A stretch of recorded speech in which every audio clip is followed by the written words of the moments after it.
naman. Saan ka galing, Noy? Malayo na galingin mo ah.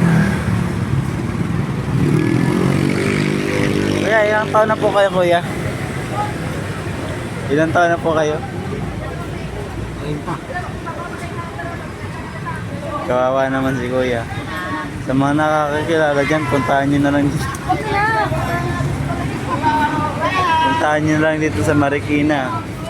Mawa naman kayo. Tingnan nyo, pud-pud na yung mga paa. Kalalakad.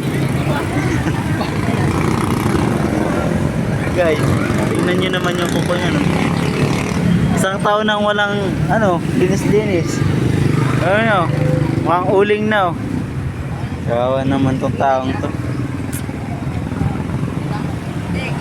Yun guys, sa mga nakakakilala dyan sa mga taga daw siya, Bulacan.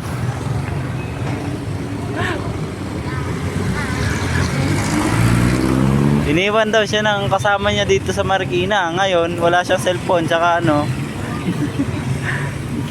naging palaboy.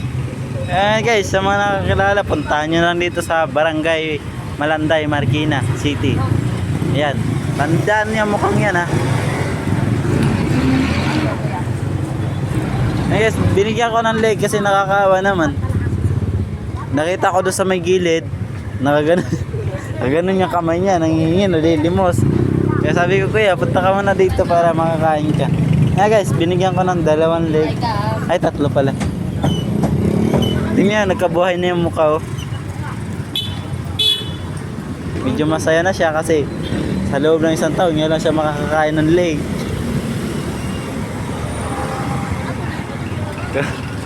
Kawawa naman.